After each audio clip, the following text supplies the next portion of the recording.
오늘 말씀의 제목은 국가와 민족의 운명입니다. 이 역사를 주관하시는 하나님이 국가와 민족의 운명을 어떻게 인도해 가시는가 하는 말씀입니다. 하나님의 말씀을 떠나고 하나님의 뜻을 떠나고 하나님에 대하여 반항했던 유다에 대한 하나님의 심판의 메시지입니다. 그러면서 이렇게 말씀하시죠. 내가 어떤 나라를 멸하려고 계획했을지라도 그들이 그 죄악에서 떠나고 돌이키면 내가 그들에게 은총을 베풀어 살려줄 것이다. 그러나 내가 어떤 나라를 세우려고 계획했지만 그들이 계속해서 악한 일을 저지르게 되면 그 나라에 주려고 했던 복을 베풀지 않을 것이다. 그러면서 말씀하십니다. 너희는 나를 청종하라. 청종이라는 얘기는 들을 청자에 따를 종자입니다. 듣고 따른다. 이 단어의 번역이 히브리 말을 아주 기가 막히게 번역하는 것입니다. 그냥 영어에는 obey, 순종으로만 번역되는데 청종은 obey만 있는 것이 아니라 듣는다는 hear까지 들어가는 거예요. hear and obey가 청종의 뜻이에요. 그런데 여러분, 히브리 말로 샤마라는 단어는 어떤 뜻이냐면 1번의 뜻은 듣다예요. 두 번째 뜻은, 2번의 뜻은 순종하다예요. 그러니까 1, 2번을 합해놓은 이 번역이 우리말 번역이에요. 이야, 기가 막혀요. 여러분 별로 안 놀라시는데 저는 너무 놀라워요. 참 한글이 기가 막힌, 하나님이 세종대왕을 미리 준비시켰다고 신학자들은 말하죠. 청종입니다. 청종. 듣고 순종하는 거죠. 맞습니다. 이 나라 이 민족의 미래의 운명은 어디에 달려 있습니까? 하나님의 말씀을 듣고 순종하면 잘 될 줄로 믿습니다. 그러나 하나님의 말씀을 듣지도 않고 거역하면 우리의 미래는 암울해질 것입니다. 국가와 민족의 운명, 그것은 하나님의 말씀에 대한 태도로 결정된다는 것을 잊지 마시기를 바랍니다. 그런데 유다는 끝끝내 하나님의 말씀을 우습게 여기고 자기들의 고집대로 살았다라고 12절에 말합니다. 그래서 그 결과가 17절이죠. 내가 그들의 원수 앞에서 흩어버리기를 동풍으로 함같이 할 것이며, 강한 동풍으로 이 곡식들을 흩어버리듯이, 추수한 곡식들을 흩어버리듯이 하나님께서 그 민족을 흩어버린다는 거죠. 그들이 재난의 날에는 내가 그들에게 등을 보이고 얼굴을 보이지 아니하리라. 얼굴을 보인다는 것은 호의를 베푼다는 것입니다. 은혜를 베푼다는 것입니다. 등을 보인다는 것은 호의와 은혜를 베풀지 않겠다는 것입니다. 하나님은 기다려주십니다. 그러나 영원히 기다려주는 것은 아니에요. 여러분, 그래서 유다가 바벨론의 포로가 되었던 것이죠. 그렇다면 오늘 대한민국의 모습은 어떠합니까? 하나님이 복 주시고 싶은 나라입니까? 아니면 하나님이 징계하고 싶은 나라입니까? 광복 75주년을 우리가 맞이하면서 오늘 이 나라의 상황을 우리가 한번 살펴보며 기도의 제목과 삶의 지침으로 삼을 수 있기를 주님의 이름으로 축복합니다. 자, 국가와 교회 관계, 첫 번째가 교회 지상주의입니다. 이것은 성직 우선주의, 성직자를 우선한다는 거죠. 클러리컬리즘이라는 주의입니다. 이것은 국가를 교회의 일부로 보고 교회가 국가 위에 군림할 수 있다는 주장이죠. 중세 로만 카톨릭이 이 주장을 펼쳤죠. 이런 입장을 교황 황제주의라고 별명으로 부르기도 합니다. 이것은 옳지 않습니다. 교회가 절대 권력을 가지면 교회는 절대 타락하게 되어 있습니다. 저도 담임 목사로서 당회원 장로님들과 함께 힘을 분산하고 교육자님들과 나누죠. 왜냐하면 저에게 힘이 다 모여 있으면 저도 인간이기 때문에 잘못될 수 있기 때문에 그렇습니다. 두 번째, 국가 지상주의입니다. 교회를 국가의 일부분으로 보고 국가가 교회를 지배할 수 있다고 주장하는 사상입니다. 이게 잘못된 거죠. 이런 입장을 에라스티안주의라고 부르는데 그 이유는 스위스의 철학자 에라스투스의 견해에서 비롯되었기 때문입니다. 이것은 교회에 대한 국가의 우위를 주장하며 국가가 교회의 문제를 치리할 수 있다고 말하는 거죠. 이것은 영국 성공회를 보면 알 수 있습니다. 세 번째, 국가와 교회의 분리주의입니다. 교회와 국가의 완전한 분리이기 때문에 익스클루시비즘, 배타주의라고도 부르고 완전한 분리, 그대로를 써서 토탈 세퍼레이션이라는 말로도 표현하는 주장입니다. 초기 기독교의 태도가 이랬죠. 국가 정치에 대해서 무관심하고 정치 문제에 관여하지 않아야 된다는 견해입니다. 제세례파가 이런 입장을 취합니다. 제세례파는 종교개혁 시대에 성인 세례만 인정하고 유아 세례를 인정하지 않았죠. 그러나 칼빈 등 이 언약 신약에 기초한 신학자들은 무슨 말이냐, 구약의 할례처럼 부모가 언약의 자손에게 할례를 베풀었던 것처럼 유아 세례를 베풀고 신앙 지도를 해야 된다. 이것이 우리 개혁 신학의 입장입니다. 제세례파와 우리는 다르죠. 그런데 제세례파는 국가에 대해서 완벽한 단절을 원했기 때문에 이들은 그런 일로 인해서도 박해를 많이 받았다고 합니다. 자, 세 번째도 아닙니다. 네 번째, 국가와 교회의 통합주의입니다. 이것은 국가와 교회가 하나로 붙어버린 유니티된 상태를 말해요.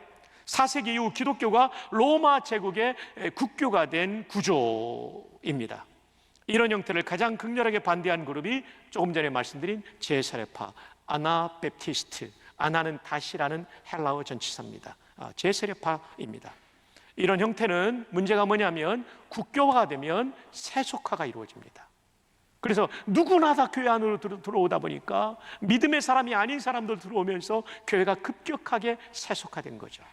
그래서 중세의 카톨릭이 갈수록 세속화된 이유가 바로 거기에 있는 거죠. 그리고 참된 교회도 참된 국가의 모습도 가지기가 쉽지 않다는 것이죠. 자, 이제 다섯 번째, 종교개혁자들의 입장입니다. 루터의 입장입니다. 첫째, 공직자와 통치와 법률은 하나님에 의해 창조되고 설립된 선한 질서이다. 바른 국가는 선한 질서가 됩니다. 두 번째, 그리스도인은 죄를 범하지 않게 되는 이상 공직 취임을 허용한다. 대통령이 되고 국회의원이 돼도 괜찮아요. 그러나 죄를 짓지 않으면 된다는 거죠. 셋째, 그리스도인은 위정자에게 복종하고 죄를 범하지 않는 모든 행위에 대하여 그 명령과 법에 순종해야 된다. 죄 짓는 일이 아니라면 순종하라는 거죠. 넷째, 그러나 위정자의 명령이 죄를 범하지 않고는 수행할 수 없는 경우 사람을 따르기보다 하나님께 순종해야 한다. 이 루터는 정부에 대해서, 국가 권력에 대해서 저항할 수 있다라고 말해주고 있죠. 두 번째, 칼빈의 입장입니다. 이것은 제가 이해한 말로 간추린 것입니다. 첫째, 교회가 국가에 대한 지배권을 갖는 교회 지상주의를 반대한다. 둘째, 국가가 교회를 지배하는 국가 지상주의도 반대했습니다. 셋째, 국가와 교회가 배타적으로 분리되는 국가와 교회의 분리주의도 반대했습니다. 넷째, 교회가 한 국가의 국교가 되는 국가와 교회의 통합주의도 반대했습니다. 다섯째, 국가와 교회가 완전한 독립을 유지하되 유기적으로 관계되어야 한단 말이었습니다. 이것이 칼빈의 교회와 국가 간입니다. 완전한 독립을 국가와 교회 사이에 있지만 유기적으로 관계하면서 서로 도움을 주고받아야 된다는 것이죠. 여섯째, 세속 정부가 악과 폭력을 제거하고 선한 자를 보호하고 악한 자를 징벌하는 한 기독교인은 위정자에게 순종하고 기도해야 한다. 위정자를 위한 기도는 제네바, 칼빈이 목회했던 제네바 주일 예배에서 가장 중요한 순서였다고 말합니다. 그러나 의인을 보라면 안 되잖아요. 악인에게 상을 주며, 악인은 벌을 받아야 되고 벌을 주어야 되는데 악인에게 상을 주며 명백하게 하나님의 법을 파괴할 때는 항거하는 것이 기독교인의 의무이다. 기독교 강요 제4권 20장 31에서 32항을 이상규 박사님께서 인용하신 것입니다. 역사의 거울로 본 교회, 신학, 기독교 216쪽에서 226쪽에 나오는 내용을 제가 간추려 드렸습니다. 국가의 권력이 시민들, 국민들을 위해서 선한 역할을 할 때 우리는 그들께 순종해야 됩니다. 그러나 하나님의 법에 어긋나고 그리고 윤리, 도덕에 어긋나는 일을 했을 때는 우리는 저항할 수 있다. 이것이 개혁자들의 국가관이고 그리고 국가와 교회 사이의 관계였음을 기억하시기를 바랍니다. 광복절을 맞으면서 나라를 바라보며 참 안타깝습니다. 차별금지법 때문입니다. 여러분, 신마르크스주의는 뭐냐면 마르크스가 공산주의를 만들지 않았어요? 마르크스의 공산주의가 레닌에 와가지고 시도했는데 완전히 그것이 실패로 끝나잖아요. 그래서 새로운 공산주의를 만들려고 하는 것이 신마르크스주의인데 그것을 좀 설명드린다면 이 신마르크스주의의 시작은 마르크스와 프로이트의 사상을 결합한 비렐름 라이히에서 찾게 된다고 합니다. 비렐름 라이히는 프로이트와 마르크스의 사상을 이렇게 비교하면서 제3의 길을 만들고 있어요. 이거 좋은 길이 아닌데 일단 이해를 위해서 설명드립니다. 프로이트는 인간의 가장 큰 문제가 성적 억압에 있다고 보아서 이를 바탕으로 심리치료를 했죠. 이게 프로이트의 정신분석학 심리학 아닙니까? 근데 라이가 보기에는 프로이트는 사회적 문제를 간과했던 것이 문제라고 합니다.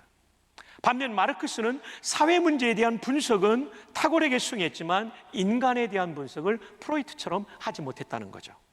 따라서 라이는 양자를 통합하여 프로이트와 마르크스를 통합해서 모든 인간의 문제는 성적 억압에서 비롯되지만 이는 심리치료를 통해서 해결할 수 있는 것이 아니라 성을 억압하는 사회 구조적 문제에 대해 투쟁을 함으로써 해결할 수 있다고 주장한 것이 신마르크스주의입니다.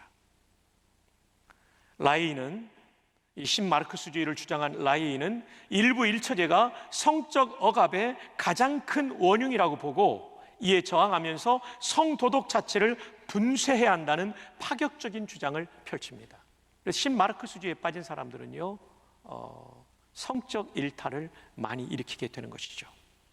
심지어 라이는 어린이와 청소년 시절부터 자유로운 성개방을 실현하고 성관계도 어린이 때부터 청소년 때부터 해야 된다고 말하는 거죠. 얼마나 잘못된 거예요. 라이의 이러한 사상은 훗날 프랑스에서 발생한 68혁명으로 이어집니다. 68혁명은 젊은이들이 일으킨 혁명인데 모든 사회 질서를 해체하려고 하는, 저항하는 기존 체제에 대한 저항으로 나타났어요. 1968년도에 일어났기 때문에 68혁명이라고 부릅니다. 거기에 이 동성애 문제가 들어가 있었던 것입니다. 68혁명의 캐치프레이즈가 뭡니까? 모든 금지하는 것을 금지한다. 모든 금지하는 것을 금지한다. 이게 뭐예요?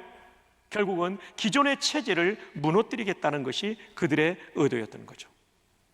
그 가운데 동성애, 프리섹스는 자유분방하게 누구와 성관계를 누구든지 맺는다는 거예요. 가정이 어려워지는 거죠.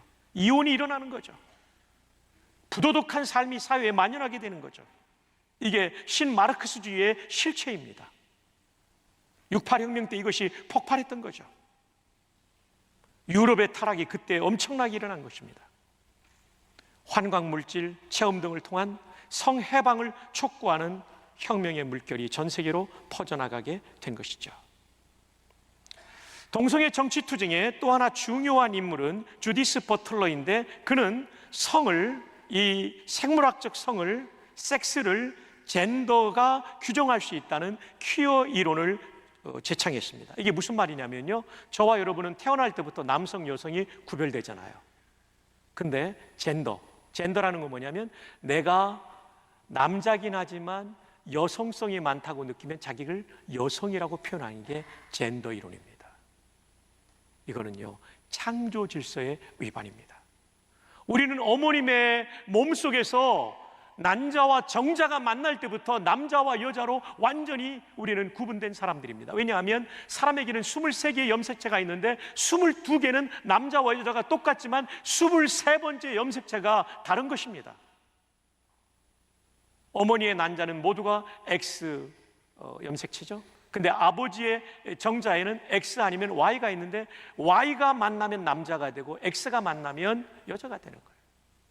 수정 단계부터 남자와 여자가 구별되는 것인데 이들의 주장은 뭐냐면 내 느낌에 따라, 사회 문화에 따라 얼마든지 내 성을 내가 독자적으로 바꿀 수 있다는 것입니다. 말도 안 되는 주장을 하고 있는 것이죠.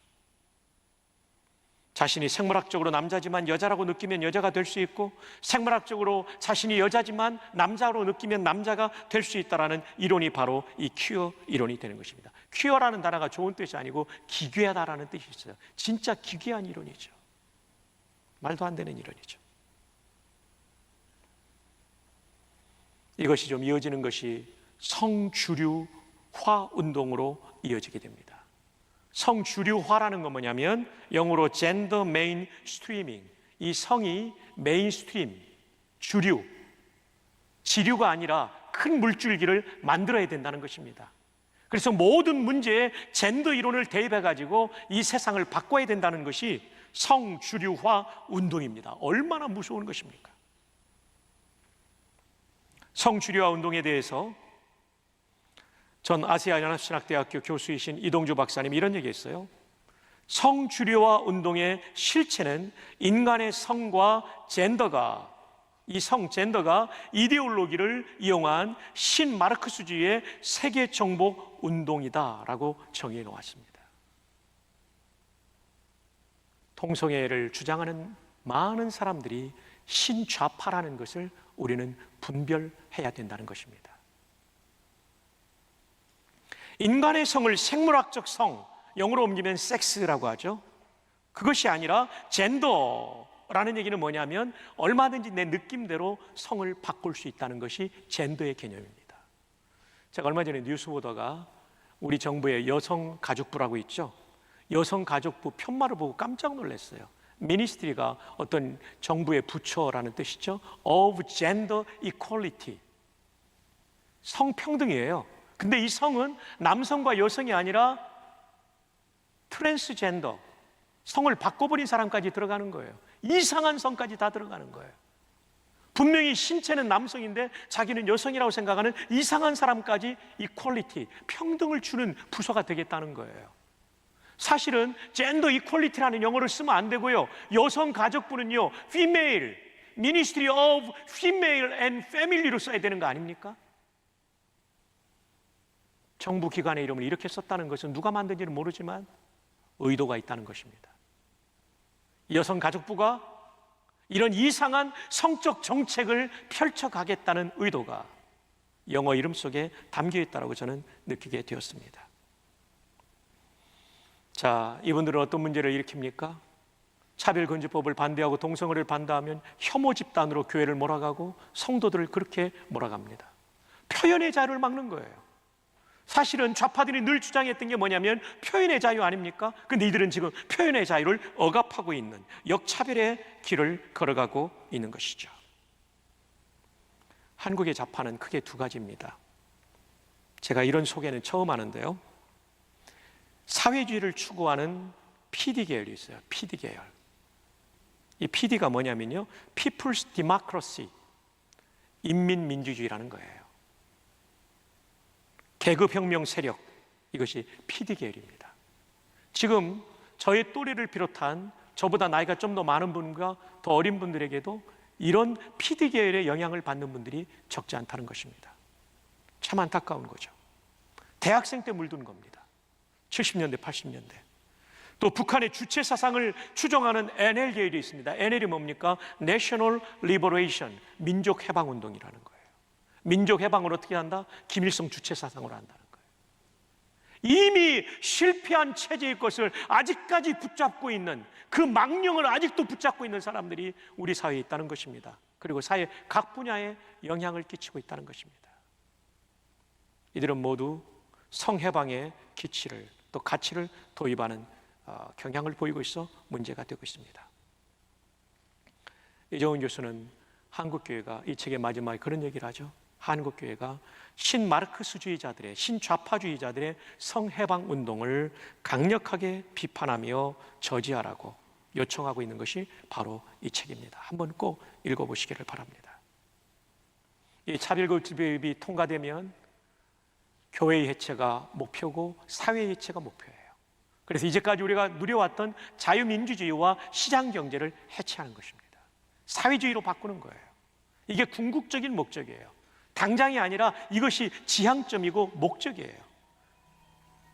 동성애 차별금지법은 전략적 도구에 불과하다는 것을 여러분이 아셔야 됩니다. 잠언을 말씀드리면서 제가 소개했던 막스 베버의 그 유명한 논문이 있지 않습니까? 프로테스탄트 윤리와 자본주의 정신, The Protestant Ethic and the Spirit of Capitalism입니다. 물론 이건 독일뿐이기 때문에 독일어로 된 영어 제목이 저렇다는 것이죠. 자본주의의 정신은 뭡니까? 영리를 남기는 거예요. 근데 영리에만 몰두하면 사람들은 탐욕 때문에 사회를 망가뜨려요. 그래서 그 앞에 뭐가 더 중요합니까? 프로테스탄트 윤리, 쉽게 말하면 기독교 윤리예요. 윤리가 영리를 통치해야만 자본주의가 제대로 될 수 있는 거죠. 우리 사회의 자본주의가 완전하지 않습니다. 왜냐하면 기독교 윤리의 통제를 받지 않는 사람들이 많기 때문이죠. 그렇다고 해서 사회주의로 가면 더 이상한 세상이 되는 거예요. 바라기는 하나님을 경외하는 나라, 하나님의 말씀대로 기업하고 하나님의 말씀대로 시민사회가 성숙해 간다면 대한민국은 더 좋은 나라가 될 줄로 믿습니다. 자본주의 정신, 영리주의를 우리는 기독교 윤리로 통치해야 되는 거죠. 그런 대한민국을 만들 수 있기를 바랍니다. 계속해서 이정훈 교수의 29쪽을 인용합니다. 한국교회가 바로 이 거대한 이데올로기의 구조를 인식해야만 이들의 공격으로부터 교회와 자본주의, 자유민주주의 체제를 지킬 수 있다. 동성애는 이러한 혁명과 투쟁의 전략 전술일 뿐이다. 다시 한번요. 한국교회가 바로 이 거대한 이데올로기, 신마르크스주의라는 이데올로기를 이루기 위하여 지금 동성애를 합법화하려는 이런 차별금지법을 만들고 있다는 이 큰 그림을 봐야만 한국교회가 이거 막아낼 수 있다는 거예요. 우리 모두가 이 거대한 구조를 볼 수 있기를 바랍니다. 이게 분별력이에요. 분별력이 없으면 사람들이 여론으로 여론몰이하고 혐오 세력에 닿으면 유축돼가지고 그냥 거기서 무릎 꿇게 되는 거예요. 그러면 안 돼요. 우리는 이 소중한 성경적 가치를 지키고 이 나라 이 민족이 앞으로도 더 잘 되기 위하여 동해물과 백두산이 마르고 닳도록 하나님이 보호하는 나라가 되기 위하여 우리는 분별해야 될 줄 믿습니다. 이 나라가 어떻게 자유를 얻은 나라입니까? 저는 어제 500페이지가 넘는 책을 읽었어요. 오늘 소개하면 강론이 너무 길어지기 때문에 다음에 소개하려고 이 책은 제가 뺐어요. 이 나라가 독립되기까지 수많은 선교사님들과 미국의 정계 지도자들이 도와줬던 일들, 한국 전쟁 때 도와줬던 일들이 이 500페이지가 넘는 책에 고스란히 들어있더라고요. 이 나라가 어떻게 얻은 자유입니까? 함부로 신마르크스주의에 빼앗길 수 없는 나라입니다. 하나님을 대적하는 잘못된 사상에 이 나라가 휘둘리지 않도록 기도하는 우리가 되기를 바랍니다. 칼빈이 말한 것처럼 하나님의 말씀에 대치되는 통치를 할 때는 우리는 저항할 수 있어야 되는 것입니다. 그러나 국민들과 유리되고 분리되지 않게 하여 우리는 예의를 다하는 시민의식을 가지고 모범이 되는 시민의식을 가지고 방역도 철저히 하면서 논리를 가지고 그들을 설득하고 더 중요한 것은 하늘의 하나님의 도움을 받기 위하여 기도하며 이 일을 감당할 수 있기를 바랍니다. 그리고 믿는 국회의원들이 이때를 위해서 국회의원 만들어주신 줄 알고 목숨 걸고 이 일을 막아내도록 기도해 주시는 여러분 되기를 주님의 이름으로 축복합니다. 그래서 이번 하나님이 기뻐하지 않는 이 법 꼭 막아낼 수 있도록 앞으로도 이런 문제들이 있을 때마다 국가의 운명을 주관하시는 분은 하나님이기 때문에 국가와 민족의 미래 운명을 위하여 하나님의 뜻에 맞게 애국하는 우리 애국 성도들이 되기를 주님의 이름으로 축복합니다.